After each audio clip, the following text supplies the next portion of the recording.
Good night, my friends. How is it going? It's Krebs here, and it's about 10:30 at night that I'm making this cast at the moment. How are you guys getting along? Krebsy, why are you making a cast so late at night? Shouldn't you be in bed? Because it's way past your bedtime, of course. You know, your bedtime's gonna be at 8 o'clock or something. Yeah, I know what you guys are thinking. Nah. It's just come to that point of the day where, yeah, lo and behold, I'm unwinding. My eyes are getting a little bit droopy, getting a bit tired, and here's Krebsy gonna be making a cast for you guys. I feel like I gotta talk about some stuff with you, and also just entertain you at the same time. A lot of you guys, you really do look forward to my Company of Heroes cast, and I really do appreciate you guys who look forward to my videos. But I've been getting a number of comments recently saying like, Krebs, when I started watching you, you were making a lot of Company of Heroes videos, and now all of a sudden you don't make much Company of Heroes videos. You're forgetting that you originally became bigger on YouTube due to Company of Heroes videos. Yeah, I totally agree. I did actually get a lot of my audience just from Company of Heroes alone, and I appreciate that. But like I said, like I like to say, and what I said to this person was, yes, I did start out with Company of Heroes, but it was never my intention to be just Company of Heroes by itself. I wanted this game to get more popularity, and maybe some of you are saying right now, there's no point of even explaining yourself, Krebs. Yeah, maybe not. But the whole intention of it was, yeah, I really love this game. I think it's the best RTS of all time I've ever played, and it's probably my most favorite game of all time. I think it deserves popularity, which it doesn't really have at the moment. And one of the nice benefits of expanding the channel, you know, playing other games that I enjoy as well, is that you introduce the game Company of Heroes to people who normally aren't exposed to it. So in a way, I don't want to even quantify or guesstimate how many people I've, just due to my videos, have joined Company of Heroes, but I think I could safely assume about at least 100 people. And to be honest, that's probably a lower estimate. I've got a document saved up where I have people sending me messages of how they started playing Company of Heroes because of my videos, and there's a lot of messages in there. I don't even want to count up how many there are, but yeah, so that's what I have to say for the time being. How am I going to move on from that? Well, I think I'm going to get started on with the cast. So today we've got a 2 vs 2 on Duclair. I have actually no idea how this one's going to pan out because I haven't watched it beforehand. I did manage to grab it off of one of the most popular replays at the time, a recently popular replay on Game Replays. So I'm assuming that'll be a good game. It's going to be featuring one Wehrmacht and one PE, going by the name of DrinkIIScotch and DrinkillKir. They're going to be playing as the Axes, and over on the left-hand side of Duclair, we've got GRjason as the Brits, and also LeProfessionnel as the Americans. So we're at the 5 second mark, and we're going to be getting started in 3 seconds. So in 3, 2, 1, and let's begin. 6, 7, 8, 9, and 10, and on we go to another very exciting matchup in the Company of Heroes battlefield. Don't mind the sync error detected in front of your screen. I'm going to get rid of that right now. That is me because I'm actually in developer mode at the moment. No, I don't have access to the freaking game. I don't have the ability to make crazy shit happen and make spawn unicorns and stuff like that. This is just developer mode so that I can say I can pull this back, and lo and behold, look at that. You can sort of take that down, and yeah, all you got is a nice empty screen. You can't really see that much. So yep, see, that's me just screwing around with it a little bit. Right, let's bring this back up so we can see what's happening along the field. Brits, GRjason taking the center munitions point over here. Typical stuff indeed.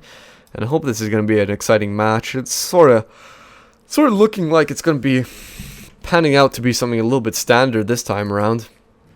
Man, I'm telling you guys, casting a game at night so late, I think this is actually one of the latest times I've casted a game. I've done live streams up to 2 in the morning, but casting a game, I think this is one of the latest times I've done. It's a totally different feeling from doing it in the morning. It just feels like you're meant to be unwinding. Yeah. Feels just different. So they've grabbed the point up here. Are they going to be moving the HQ? Well, that's actually surprising. They're not moving it. Wow, that is really weird. We've got another infantry squad out on the field, and notice how that a lot of times with the Brits, they'll build the lieutenant or lieutenant as their first unit, and then they'll move their HQ. Instead, what he's done is got his infantry section here. He got out another infantry section, and he got out a DrinkIIScotch. I have a feeling what this is going to become is a clown car. Yep. One of the things about the Brit infantry, when they don't have anything upgraded on them, they move really slow. I'm sure you guys know that by now. In territory that's not their own. So neutral territory, enemy territory, they move slow unless they're in their own territory. So one of the ways of working around that is getting recon sections, upgrading them with the recon guns on them. Can't really mind or remember what the name of the guns are exactly, but if you turn them into recon section, they run fast. Or you can just get a lieutenant, or you can get a Bren carrier, put them in there, make it into a clown car. This thing is so freaking useful in the beginning. How many times can it be annoying to take this on in the early game? It can be very, very annoying. The firepower is at times ridiculous. You've got 3 men shooting on there, and possibly even a 4th one if this guy just actually wakes up. But that's 4 men essentially out of the 5 shooting out of that clown car, and plus you've got also the Bren gun on it as well, which is adding some additional firepower. So, you know, that's like a walking fortress, essentially, to say, in the early game. Not the late game, because it gets killed pretty easy, but early game, it can be such a nuisance, and what you have to do with it is you have to take advantage of the fact that you have it out on the field. So, that being that you would have to use it very aggressively. If you're going to be complacent about it, if you're going to build it and not really use it, well, there's no point. You need to be aggressive, aggressive, aggressive. I think the only thing he's really worrying about right now, GRjason, is any sort of Panzerfaust, because as soon as the Volksgrenadiers, they get Vet 2, or not Vet 2, sorry, when they get to Tier 2, they get access to the Panzerfaust, and as soon as that is around, well, DrinkIIScotch can go down real quick. Not in a single Panzerfaust, but 2 of them, yep, goes down in 2 shots. So that's why a lot of times you'll see people that will back off away from Volksgrenadiers, and they just won't even bother.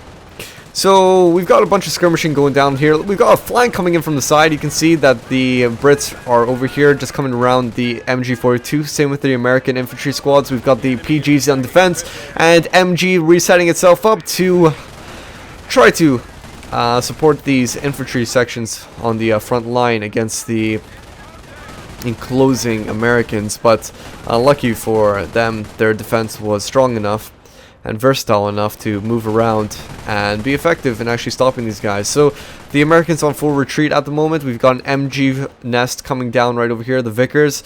But overall, I really would, in near enough every single cast I say this, but medic bunker. I think you guys can actually, any single episode you watch of mine, it's almost guaranteed I'm going to say medic bunker sometime in it. And I'm going to say this right now, universally speaking, if you're ever playing as Wehrmacht and a PE mix combo in 2 vs 2, for example, Wehrmacht always get a medic bunker, because there's going to be so many Panzer Grenadier squads out on the field. That thing is a medic bunker is gonna help you out very nicely in the long term, even if you're not trying to go for heavy infantry oriented strategy. So let's take a look at what else is happening. Up north, we've got just a bunch of decapping, and the MP44 is ripping apart these Americans. Wow! That was crazy. Torn to pieces. And a bunch of skirmishing going on here as well. I feel like commentating about it, but I feel that at the same time you guys want to hear about company heroes too. So, Krebs, actually, 2 topics that come to mind right now. I'm going to focus on the action so you guys don't miss it, but I'm not going to be commentating on it. Don't go all up on your high horse. Don't get your Napoleon complex on the go. 2 things. First off being Company of Heroes and the new Steam version, okay? What do you guys think about it? Have you actually tried it yet? If you haven't noticed, what's going to happen is that the old Company of Heroes, the one that's running on the old servers, it's going to shut down because the hosting company is actually going down as well. It's gone out of business, and they still want to keep the late game alive. And I think that this might be a Sega decision rather than a Relic decision. I imagine it'll be Sega, that they want to keep the game alive, and so in order to probably save funds and whatever else, they're moving it over to Steam. And for the longevity of the game, just keeping it alive, I think that's probably going to be the best option to do that. So it's good that they want to keep the game alive. 6-7 years that it's been up and still actively getting about 10,000 people online at peak times. That's impressive for a retail RTS game that is this old. That is really impressive. So it's going to be moving on over to Steam. And if you guys don't know, you can actually just go onto your old profile. You can get your CD key, and then you just go onto Steam, activate it on Steam, and you can play Company of Heroes on Steam. You just download it from the actual program. So you don't actually have to repurchase the game or anything. You essentially get it, and that's really good. I like that. But the Steam version is quite different in a number of ways. For example, you'll notice that you'll lose your progress of your stats. Your account is based on your Steam account. You're not going to be using the ones that are default to this game. If you had any campaigns, that's going to be all reset. You'll probably need save files. You can't. The matchmaking, the auto match is a bit absurd at the moment. Leaderboards have been reset, so nobody's level 20. I think the highest at the moment, at the making of this video, is a level 8 American. Kind of weird to say that, but pretty funny. Level 8 is the highest in 1v1 at the moment. Oh yeah, and apparently there's glitches when you try to watch replays. So I'm hoping that that's going to be fixed by the time the normal Company of Heroes servers are taken down. Because if it's not fixed, well, how the hell is Krebs going to do some replays? How the hell is Krebs going to commentate on any games? Maybe, I hope I'm not going to have to go in a hiatus of Company of Heroes if I can't even cast the games, if it's going to be erroring.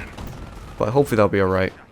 So let's see what else has been happening since I've been just gibbering to you guys.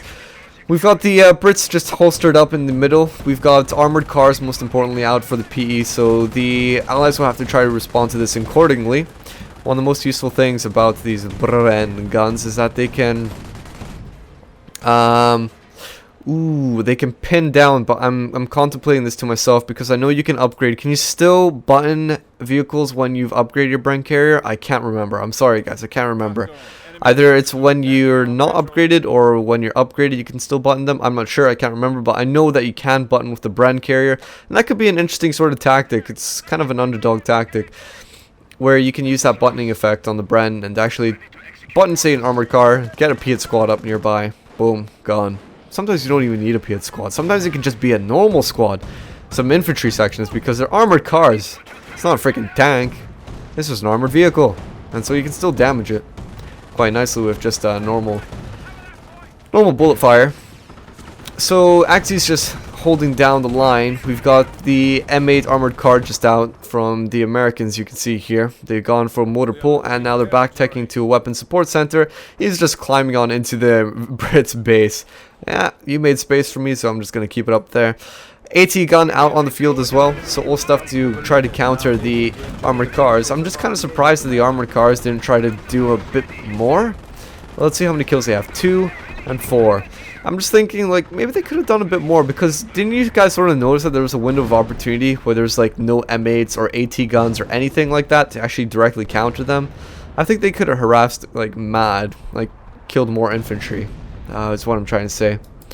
So it looks like some sort of artillery coming down on everything over here. I imagine that that's going to be an emplacement, and indeed it is. It's a 25-pounder gun howitzer right on top of this location here. Over in the PE base, we've got the Kampfgruppe company probably leapfrogging up to Panzerjäger, and then over to the Panzer Support Command. In the Wehrmacht base, we've got T1 to T2, Krieg Barracks, and something being produced from that. Let's go on over to DrinkIIScotch, and he's producing some grenadiers. So where is the bunker? There's the bunker. Hello, bunker. Good to see you. And that's the medics. So it's good to actually see that these players know what they're doing. It's important to get this stuff. I'm going to take a quick drink of water here. Woo-wee. That's some good stuff. Yep, nothing beats the taste of water. The very neutral taste of water. And overall, I'd say it's a stalemate. Look at the map. It's literally cut right down the middle line. So how are both opponents going to push onto each other? Let's make a quick analysis. I don't think we've ever actually done these sort of analyses during the middle of a game. But we can see that this Grenadiers over here are probably going to counter this DrinkillKir, I imagine. Yeah, that's it. Whew. Ragdoll physics, much. Flying right into the building. So let's see what the Wehrmacht have as a defensive line at the moment. They've got all these guys up here, so if the Americans, the Allies, wanted to push forward, definitely not along this side. This is going to be a defensive line, as you can see by the mines that have been tried to be placed down. If they were to move in, this is exactly what they need to do. They need to soften it up with a bit of artillery. Once the MGs and everything else has been forced to move around, then you bring in your American riflemen, which they might have, and also infantry sections. Move them in separate directions, keep them separated, and then try to flank that MG. Take out that MG because that's going to be priority number one. The MP44s will be quite problematic because they're good at countering infantry, and since there's so many infantry that would be attacking, well, it's going to be a pain in the arse. The only thing I could really recommend for that is if the Americans had bars out, then they could use suppressive volley fire to try and pin them down to the ground, keep them from actually doing anything. And if you use the double effect of suppressive volley fire on 2 American riflemen, then you'd be able to actually probably pin them down entirely. And once they're pinned, that's them, their usefulness gone. Alright, so we've got Panzerschreck Joe over here running across the field. Yeah, Panzerschreck Johann and Bazooka Joe. It's Panzerschreck Joe who's running across the battlefield at the moment. Look how speedy it is. You know, how much do you think a Panzerschreck weighs in real life? I'm just sort of thinking to myself, could I actually run that fast? Could you run that fast with a Panzerschreck on your freaking arm like that? Considering that this is essentially a metallic tube. Yeah. Yeah, he's dedicated. That guy is. He's a beast. Okay, so the Americans coming in full force over here, Allies rather. Just in general, we got the Brits. And what we need right now is some of that heroic freaking charge. That heroic charge would be good to get these guys moving. Killing off a squad over here. We've got snipers on in the back. 2 of them, in fact. Ooh, this could be deadly. This could be deadly. The Brits are blobbing up and making use of that. It's a bit generic, I know. But yeah, they're blobbing up at the moment. Just, I guess that's how they're going to try to be effective. We've got Piets firing right across the map. And MP44s, oh my freaking god. GRjason, you got to get out of here right now. This is going to be far too deadly. And I think, yeah, she just lost his lieutenant. Yes, he did. Look at that man on the ground. Look at that man. He's almost like he's been crucified in a way if you look at him. Oh my Jesus. Yeah, that's a pain in the ass. He's lost his lieutenant, and I'm not sure if he actually had any veterancy on him, but if he had Vet 1, he would be able to use Heroic Charge, and maybe that's why he didn't use it. But Lieutenant, you need to keep those alive. There's no question about it. So it's kind of unfortunate they died. We've got some medics picking up the wounded. I'm speaking too fast. I guess not. They're just going to be used as target practice now. Is he going to go for that last one? Is he going to go for it? No, he's not going to bother. He's afraid of the other snipers out there. So another good counter, I suppose, rather than getting those bars with the suppressive volley fire, well, build some snipers. Snipers are really good. Essentially going to get a kill every single time they fire, near enough. So yeah, especially when you're taking on the PE squads. And this is actually the really nice thing about it. Snipers are so deadly against PE. They're like ridiculously powerful against PE because 3 men in a squad, you take them down per volley fire. It's going to be 2 guys going down. You kill 2 out of 3 every time you fire, and you're left down to 1 guy. That's a forced retreat, and so that's going to be squad instantly gone. Oh fuck! We've got Panthers out on the field. Panther battle group. Just when you thought the Americans were about to make a comeback, well, that's the Panther comeback group out in the field over here. We got this guy being tossed about the air in different directions. Wow, explosive force much. Okay, Piet's just firing right across the map. because they can. And I think what these players really need at the moment, I think what the allies need is they need something to button down this stuff, whether that's going to be Bren guns. But to be honest with you, I think T-17s and possibly Bren carriers would actually be a great way to button down these Panthers. I mean, Bren guns are always great to use on your infantry, but the problem can be sometimes to actually get close enough to use them. You could easily just reverse, and so if you got like a vehicle, you'll be able to catch up to it, and it'd be really useful to have like 2 T-17s or 2 Bren carriers just to suppress both of them at the same time, so they're not firing on your actual vehicles. And then just close in, let the artillery come down, get the Piats out for the lads, and kill them. So we're about 17 minutes into the game, getting about to 18-minute mark and almost halfway. Still no clear decisive winner. 394 for the Axis with 500 for the Allies. Allies having a lead, and that's just due in part to probably because the Brits parked down in the middle and just easier access to that victory point right there. And plus he's got a Vickers placed right on top of it. And now I'm not sure if this is intentional or not, but you'd think that the Vickers would be placed up maybe a little bit closer just so we could cover that victory point, but that's not happening. But you never know.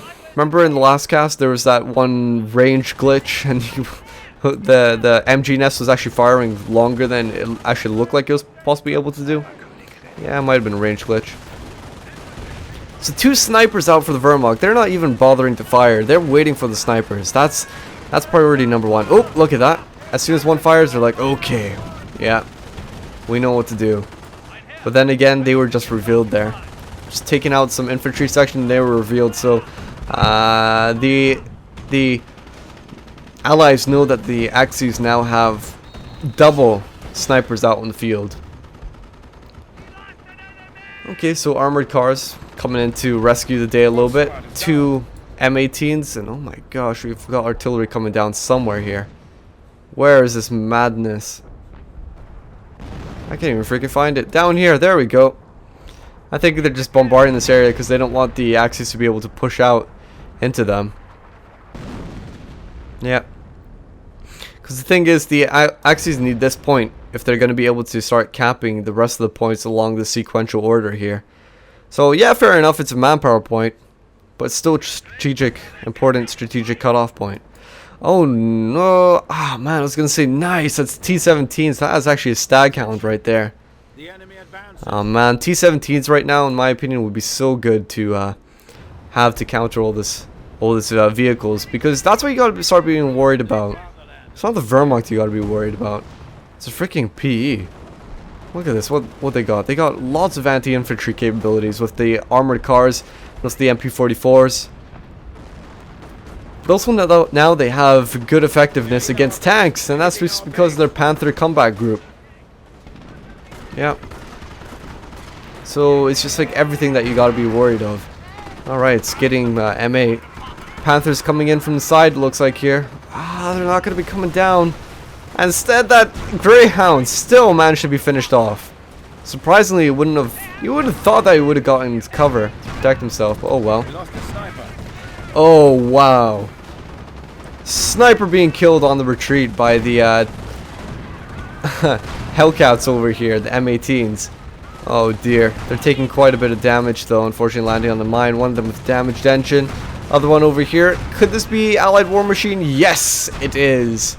Throwing it off at the last second before one of them is destroyed so that he can bring some back, some Frankenstein M18s. Bring him back onto the field in numbers. We've got one over here which is damaged engine.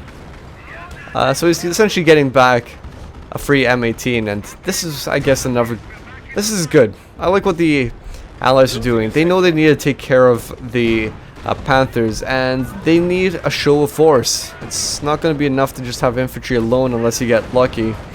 But just having these variety of vehicles, the M18s and also the Sherman Firefly, now they've got something to contend with. The Axis know that they have an actual opponent on the field. Alright, so MA stack count down here. Again, harassing like mad.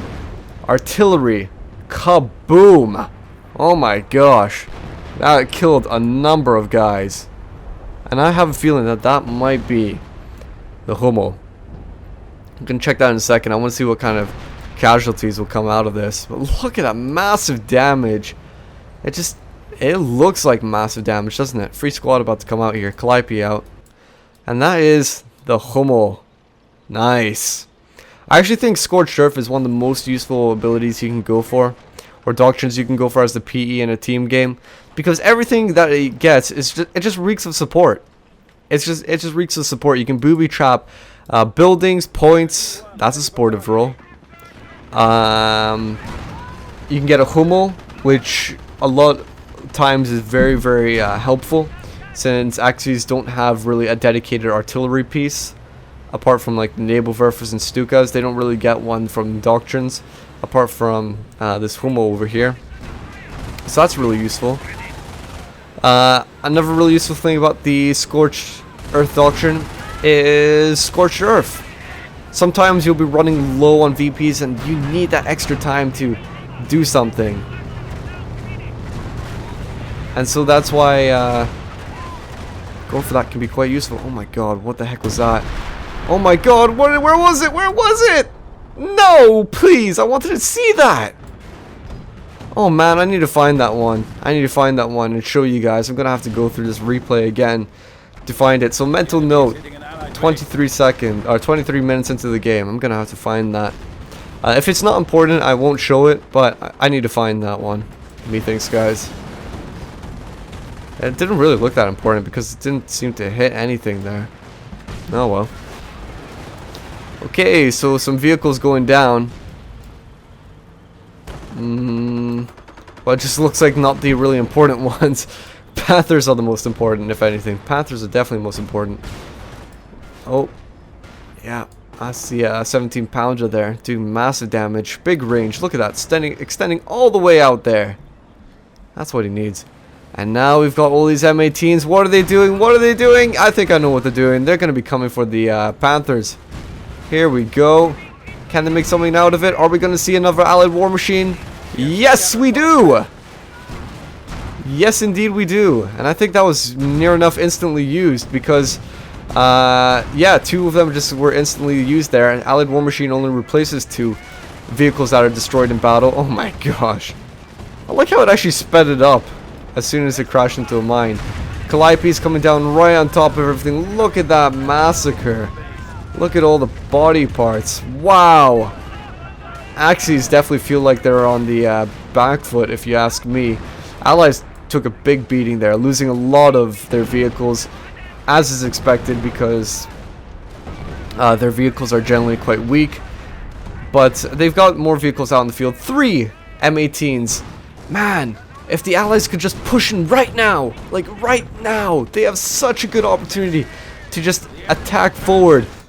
Try to destroy this Panther, the one that's Vet 3. It's so close to dying. I think that's really important.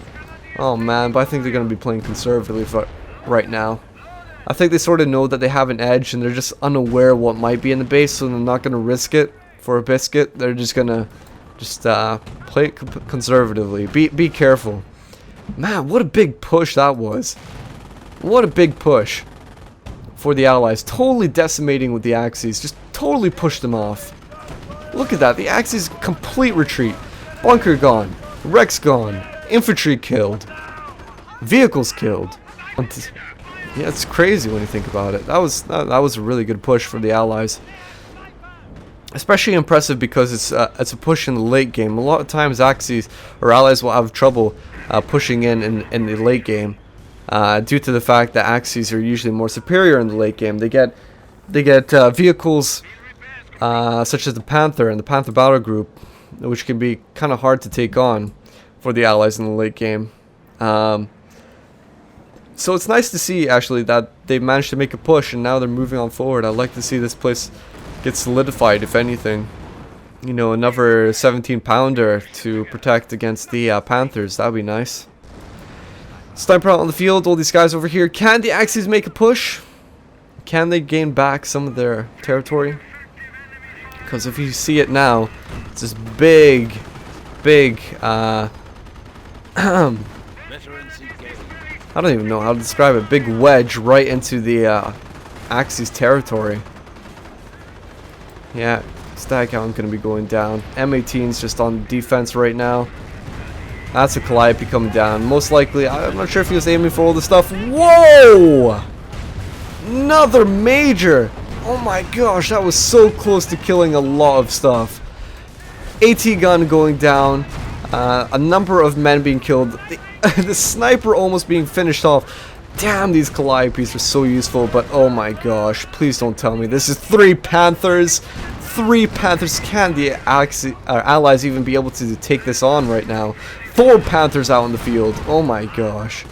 What we really need is a godsend from the allies. They've got a lot of tanks, but 4 Panthers. Come on, let's think of this, guys. 4 Panthers is a freaking big load of late game Axis armor that you have to deal with. They need a Pershing right now, and even a Pershing, it's gonna help a lot. But even a Pershing against 4 Panthers. Okay. What they're gonna need is artillery. They're gonna need to whittle down these Panthers as best as they can with their Calliopes. Just damage them constantly. Don't let them get an opportunity to get repaired, because if you notice, a lot of the infantry for the Axis have actually died throughout the game. They don't even have to as close as much infantry squads as they did earlier on in the game. And what happens actually sometimes in these late game Axis games is they'll lose a lot of their infantry from early on in the early game and the mid game. And by the late game, they don't have much infantry, especially like the ones that you need to repair. So that could be Panzer Grenadier squads or Pioneers. They won't have many of those left in the late game. And then by the late game, when you start getting a lot of tanks, well, there's nothing there to repair them. And so it becomes almost a little bit of a lack of balance of what you need out on the field. And so I feel like that's maybe what the Axis are going through at the moment. A lot of their guys are dead. What guys are still alive are trying to repair the vehicles to the best of their abilities, but it's still going to be slow. They've only got 2 Pioneers. What I'd like to see actually is these Calliopes, rather than being used on the infantry, on these Panthers. They probably won't know that the Panthers are right here, but they really need to use their snipers to reconnaissance a little bit, see what's on up here, and just bombard this. These vehicles are the most important stuff to be taken care of, not the infantry. And the reason being, because a lot of times when people, when they're oh my gosh, stuff being destroyed, people, when sometimes their vehicles get damaged, it's just a psychological effect. They don't want to lose their vehicle, and so they'll actually keep it back until it's fully repaired at full health, and so they won't use it. And that's why you need to just keep on constantly pounding them. Yeah, make sure that they don't ever have full health. So 2 Panthers over here for the Wehrmacht, 3 Panthers for the PE. Whoa, they really need to take care of it right now. 4 Hellcats out in the field, and also 2 Fireflies, and also a Staghound. Uh-oh, one's about to go down here. One's about to go down, that's it. Just dies so easy if you don't micromanage it correctly. Hummel's coming down. A single Hummel shot directly on top of something could actually near enough kill it. Lucky for them. Hummels do the most damage out of all artilleries in the game per shell. 5 Hellcats, oh my gosh. Oh no, 4 Hellcats and a Firefly. Okay. Yeah, but we have 5 Panthers. Yeah. I think they really need to soften this up, because look at that. Panthers are able to take down the M18 to a third of its health, essentially. There we go. 4 total shots. 4 freaking total shots to take out an M18 from the Panthers. So it's just 2 volleys between the two. That's it. Uh-oh. Calliope's right on top of the retreat point. They really want to kill off this infantry here. I guess sometimes you want to win it by the manpower war. Oh my god. These squads so lucky to survive that. Maybe you can try to win it by the manpower war. Just deny your opponent of any manpower at all. Again, I'm going to keep on saying this, but I really think that the artillery could be better used on these Panthers, because they're the most crucial thing. Over on the left-hand side, look at what we got going down. We got a V1 as well. I have a feeling it's going to be somewhere right in here. I actually have a feeling it's going to be somewhere right in here. We've got retreat, and oh my gosh, lots of destruction, lots of death. Lots of destruction and lots of death. Headquarters actually picked up because they wanted the guys to retreat. They didn't want to lose absolutely everything, but a lot of stuff died there. Even the HQ went down. That was a direct shot from the Homo, finishing it off. Oh my gosh. The amount of destruction right now. Complete reversal for the Allies. They were pushing on forward, and they made a big wedge in the middle of the Axis territory, and now it looks like it's almost going to be a complete reversal. It looks like there's going to be a wedge in the Allies territory any second here. Oh man, this is crumbling apart. Those V1s can be big game changers. 150 munitions, but it takes a long time to charge it up. How much is that going to be? That's like 7-8 minutes to charge up the V1. So it's quite a while. You can't just spam it over and over and over. Okay, Calliope's coming on down. What is he hitting? What is he hitting? Did you maybe see a sniper there? Maybe he's keen on the sniper, I guess. Maybe. But again, that's a Calliope shot wasted. Need to try to use those on useful targets. But okay, what do we got? We've got Panthers being repaired. Again! Panthers being repaired. Need to focus on these things. If you had Calliope rods just coming down, you could be even killing the pioneers who are repairing them. That'd be useful. That'd be nice to do. 174 for the Axis, 500 for the Allies. So Allies majorly leading this battle from the VP stance. But the game is not over till the fat lady sings, I guess. It's not over till the fat lady sings. I think there was actually one more topic that I was supposed to go over. I said I said like 20 minutes ago or something that there was a second topic. The first one was about Company of Heroes in the new Steam version. Second topic, Company of Heroes 2. Again, more of you guys are asking me, Krebs, when are the gameplays going to be coming out? They won't be coming out until I have permission for them to come out. I've been recording games, doesn't mean that my recorded games are going to be the ones I'm going to upload. But I have been recording games just in so I can make something out of it. But there's an NDA. I can't do anything. Yes, there are videos out there. They shouldn't be out there on other people's YouTube channels. But again, I'm following the rules. I'm abiding by the rules. It's their game. Plus, I've also got a nice connection between the developers. And so I just don't want to spoil that. I don't want to ruin it. It doesn't make sense to just throw away everything like that. And still, even if I uploaded it, chances are it would get taken down by Sega. And I might also get a warning on my YouTube channel for it. So yeah, I'm not going to risk it. Okay, so all this stuff is being destroyed for the Brits. Their Fireflies going on down.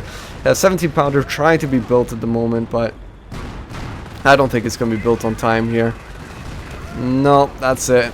And now all these M18s. Look how many there are. Wow, Firestorm coming down on top of it all. Just to try and weaken it. And it's going to happen as well. It is definitely going to weaken it. Oh my fucking god. It is definitely weakening it. Artillery is tearing it apart. That's not only the Firestorm, but that is also the Homo landing right between there. And the splash damage is finishing off the two Hellcats. We've even got guys burning inside the flaming wrecks. Here comes the Calliopes for some vengeance. Can they get some vengeance? Well, not on the tanks, just more so on the infantry, and that's about it. Tanks have become ridiculously hard to destroy now due to their veterancy bonuses. This is the Wehrmacht one, so they get the ones that apply to them by default, whereas the PE can just decide what they want to go for. Offensive and defensive. Usually it's just defensive because the offensive is best good enough. But okay.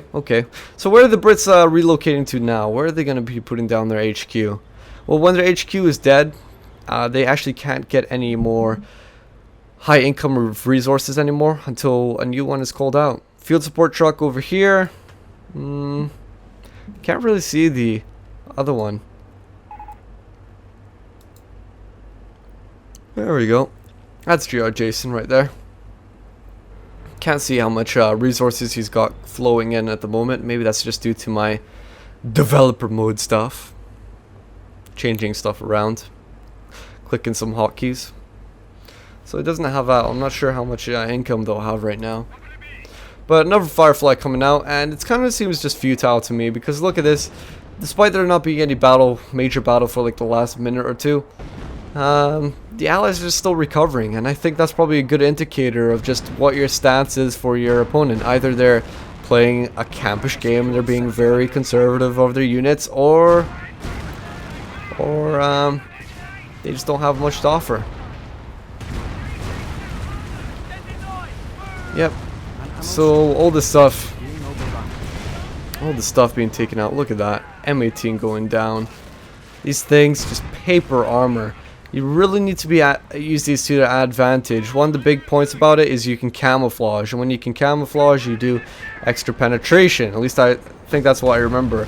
I'm not sure if it does extra damage, like purposely, but more penetration means you'll do more damage, and I think they actually might do more damage. I can't remember the exact statistics for their camouflage bonuses for the M18s, but yeah, you have to be a bit of an opportunistic person.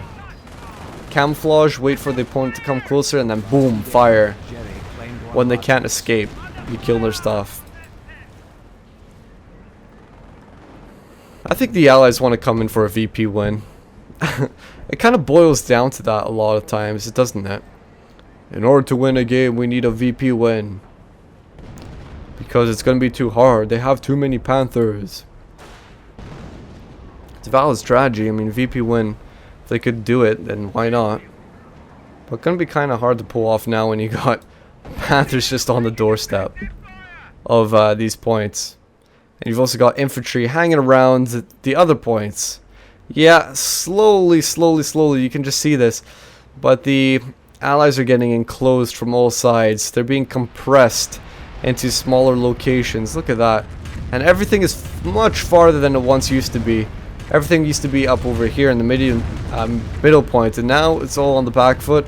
Gonna be kind of hard for them to push out, especially against decent enough players. If it was just newbies, puppies, whatever, scrubs, yeah, okay, you can make a comeback, but not against this. This is gonna be probably too hard. Panther battle group, far too many of them, and that's another M18 gone instantly. Single volley of all these Panthers are going to take out this M18. Look at this. Oh my fucking god. Torn to pieces, that's all you can say. And all these squads coming in for the finishing kills for the Axes. Complete reversal. Artillery coming down. That's probably Firestorm to try and knock out some of the stuff over here. Can it land? Can it land? Looks like no to me. Oh man, you spend all that munitions because you hope it's gonna kill what you're aiming towards, but nope. Too much delay. Too much time. Okay, all the stuff over here. And yeah, you can see that big entrapping effect over here. All these points are being capped into the Axis hands, and it's gonna be really tough for the Allies to push back. How could they make a pushback? Well, again, I'm gonna keep on saying it. These Calliopes make a huge difference. They do quite a number of damage to tanks, and a lot of times people don't like to go out in tanks to battles when their tank only has like 50% health. They want to be 100%. So Calliopes can be quite scary. They can do a lot of damage to vehicles, and that's what they rightfully should do, if you ask me. Okay, it's one of the counters. There we go. This stuff is back, falling back. 440 for the Allies. 152 for the Axis.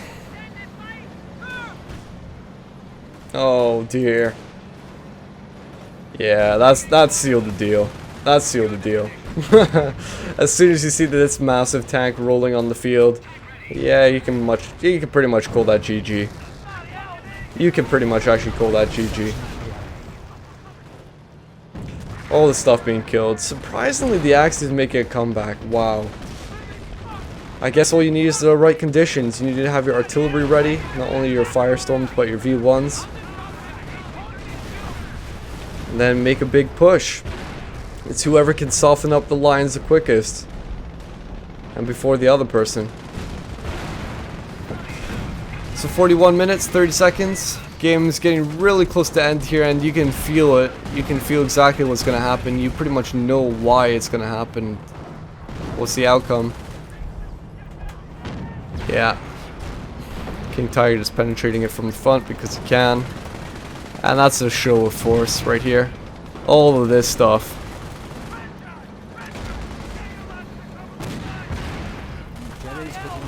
Okay. That's it. Calliope's just coming on top. But futile stuff. If they could keep the power going, just more Calliope barrages, more. If only it was infinite. Because this King Tiger's quite badly damaged, but you know, that's the people dropping, that's the game over. So it's just giving up because they felt like it's gone too far, and if you look at what's going on here, all this Panthers moving in, yeah, that's pretty much it. It's kind of hard to pinpoint exactly where it went wrong. It's just the push that the Axis made has a counterattack. It looked like it sort of came out of nowhere, especially when it didn't look like they had much on the field. But they just came out in force. The artillery softening up the positions. And then they moved in, and that was one big swoop. That V1 doing massive damage. That's what you need to do, and at the same time, that's why the Brits should try to keep everything separate. You learn that early on. Well, if SimCity worked for you when you're a newbie, eventually it stopped working for you as soon as artillery started pounding it. Yeah, just about adapting. Okay, yeah, guys, anyway, Krebs is a little bit tired right now, because it's late at night. So I think I'll call this a show. So until next time, guys, this is me, and I will catch you all later. Right, here we go. 3, 2, 1.